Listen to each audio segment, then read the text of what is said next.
ज्यांच्या नेतृत्वाखाली आपण न्यायालयीन लढा लढणार आहोत ते गिरीश सामंत सर,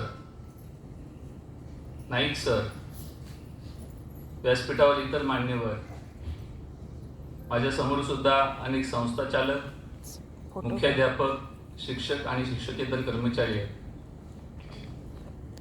आज आपण दोन प्रकारच्या लढाईसाठी या ठिकाणी आलो. आत्ताच पंडागडे सरांनी सांगितलं, न्यायालयीन लढाई पण लढायची आहे, पण त्याचबरोबर रस्त्यावर पण लढावं लागेल. आणि रस्त्यावर लढण्याची जबाबदारी शिक्षक भारतीने घेतली असं मी सांगतो.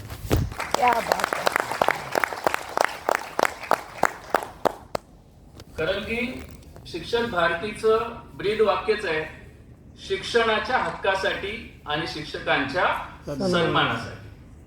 आणि जेव्हा जेव्हा हा सन्मानाचा प्रश्न निर्माण होतो तेव्हा रसकाम शिक्षक भारती करत आलेला आहे.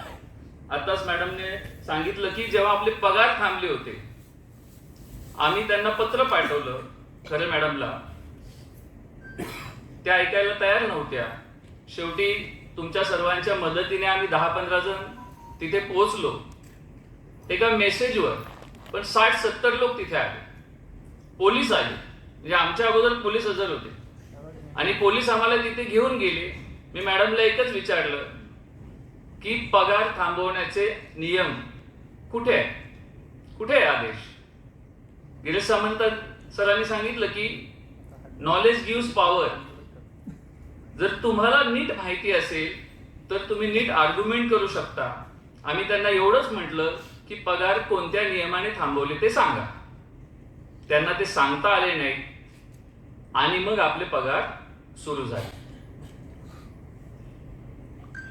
कपिल पाटील यांच्यासोबत गेले 20 वर्ष काम करत असताना जेव्हा अशा प्रकारच्या ड्युट्या घेऊन लोक येतात तेव्हा ते नियमित ठरलेले एक वाक्य म्हणतात आणि मला त्याचं आश्चर्य वाटायचं, हसायला पण यायचं. ते त्याला विचारतात की तुमच्याकडे कचरा पेटी आहे का, कचरा कुंडी आहे का? असं का विचारतात? ती ऑर्डर फाडा आणि त्याच्यात टाकून द्या. स्पष्टपणे या पद्धतीने सांगत आलेले. मी त्यांना एकदा दोनदा विचारलं असं का, तर म्हणे त्या ऑर्डरची तीच लायकी आहे. कारण की आपल्याला काय बंधनकारक आहे हे कायद्याने अगोदरच ठरवलेलं आहे. 1950 साली जेव्हा कायदा झाला तेव्हा ते ज्या नियमाचा 13 चा उल्लेख करतायत, त्याच्यानंतर 1977 ला अधिनियम झालेला आहे.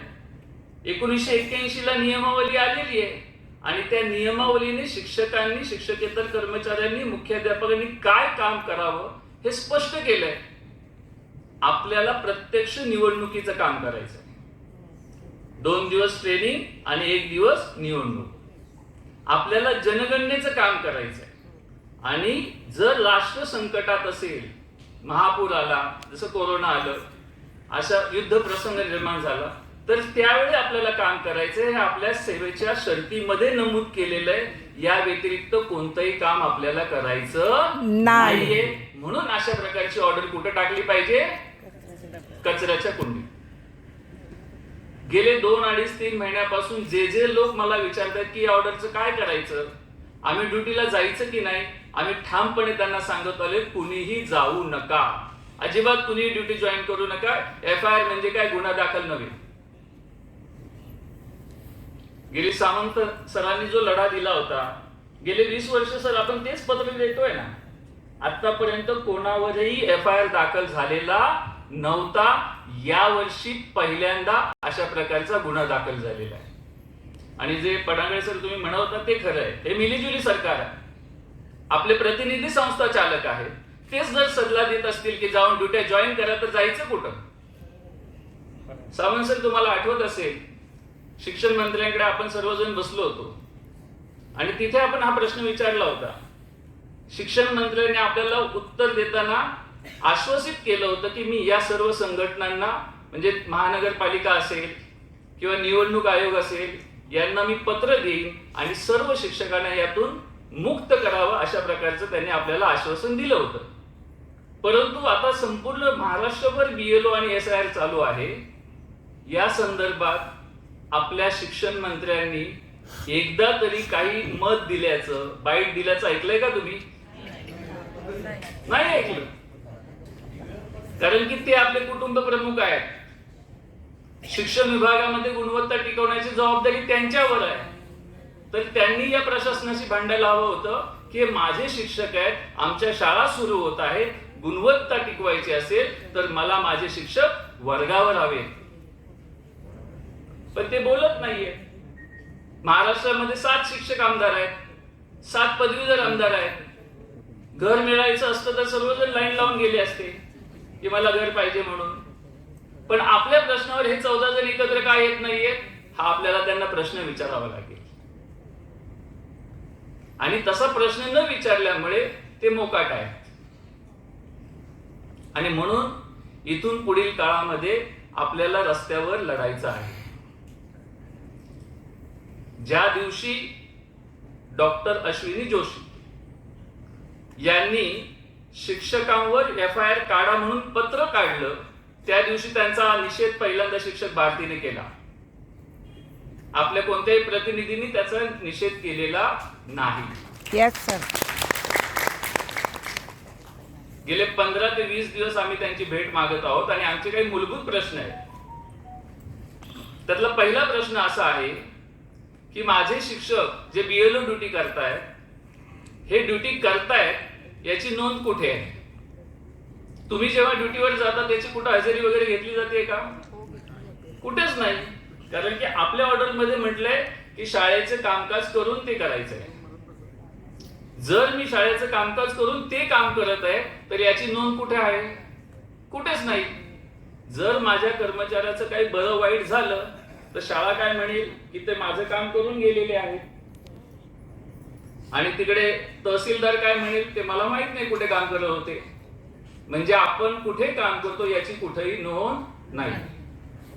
जर मला काम करत असताना काही बरं वाईट झालं तर याच्यासाठी काही विमा संरक्षण आहे का?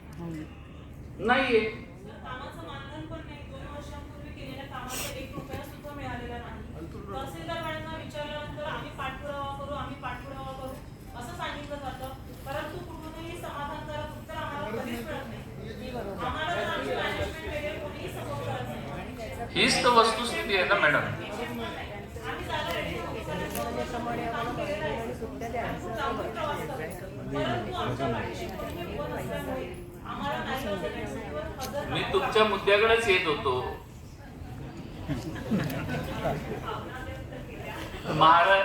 महाराष्ट्रामध्ये काय झालं, महिला राज आलेले. सावित्री आणि फातिमा यांचा वारसा घेऊन शिक्षण क्षेत्रात आपण आलो. पण त्याची एक वेगळी बाजू मी त्या दिवशी पण माझ्या मीटिंग मध्ये म्हटलं की महानगरपालिका आयुक्त आहेत डॉक्टर अश्विनी भिडे,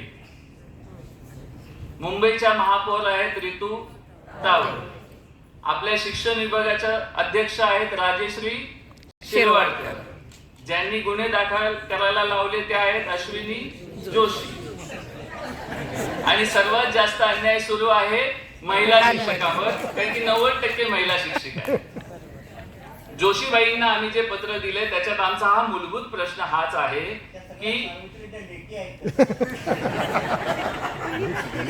त्यांना हाच प्रश्न आहे की आम्हाला कुठलेही विमा कवच नाही. बरं, हे SIR करण्यासाठी जो फोन वापरायचा आहे तो कोणाचा आहे? त्यांनी आपल्याला फोन दिलाय का? नाही दिला. त्याचा डाटा कोणी वापरायचा? त्याचा काय नेटपॅक साठी पैसे दिलेत का? बरं, एवढं सर्व करत असताना मी माझा फोन वापरून माझ्या फोन मधून काही हॅक झालं तर त्याची जबाबदारी कोण घेणार? काही नाही. बरं, आपल्या कामाच्या बदल्यात आपल्याला रजा देणार का? नाही माहित. कोणत्या शाळेतून किती शिक्षक घ्यावं याचं काही प्रमाण ठरलंय का? काही शाळांमध्ये 10-10, 15-15 लोक ऑलरेडी काम करतायत, तरी उरलेल्यांना ड्युट्या येत आहेत. मी त्यांना विचारलं याचा कुठला डाटा तुमच्याकडे मला दाखवा. खरं मॅडमला पण विचारलं तर त्यांना कोणतीही माहिती देता आलेली नाही. आपलेच लोक आहेत.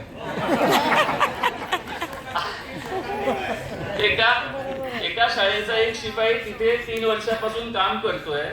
शाळेच्या मुख्याध्यापकाने पत्र दिलं की याला रिलीव्ह करा, म्हणून त्याने शाळेच्या सगळ्या शिक्षकांना ड्युट्या काढल्या. ही वस्तुस्थिती आहे. महानगरपालिकेतल्या खाजगी प्राथमिकचे जे पगार थांबवले होते ते एका युनियनच्याच लोकांनी थांबवले होते. मग मी तिथे खरे मॅडमला म्हटलं की मॅडम या माणसाला इथून हटवा, नाहीतर याच्या विरोधात आम्हाला आंदोलन करावं. अजून हटला नाही सर तो. अजून हटला नाही का परत आंदोलन करू. आपल्याला जबाबदारी दिली रस्त्यावर लढायची, आपण काय मागे हटायचं नाही. हे असे अनेक प्रश्न आहेत. या कोणत्याही प्रश्नाचं उत्तर त्यांच्याकडे नाहीये. 94,000 कर्मचारी महानगरपालिकेकडे आहेत आणि 10,000 लोक जर त्यांना लागणार असेल तर आपल्या शिक्षकातल्या एकाही ड्युटीवर जायची गरज नाही. त्यांची माणसं त्यांच्याकडे अवेलेबल आहेत. आता सामंत सरांनी आपल्याला सांगितलं की इथून पुढे ज्यांना ड्युटी येणार आहे त्यांनी अजिबात जायचं नाही. याच्या अगोदर ज्यांना ड्युटी आलेली आहे पण ते गेलेले नाहीयेत त्यांनीही अजिबात जायचं नाही. क्या बात आहे. आणि जे ड्युटी करतायत सर मी सांगतो त्यांनीही करायची गरज नाहीये, कारण की करू द्या जेल करू द्या, मग आपण कोर्टात जाऊ.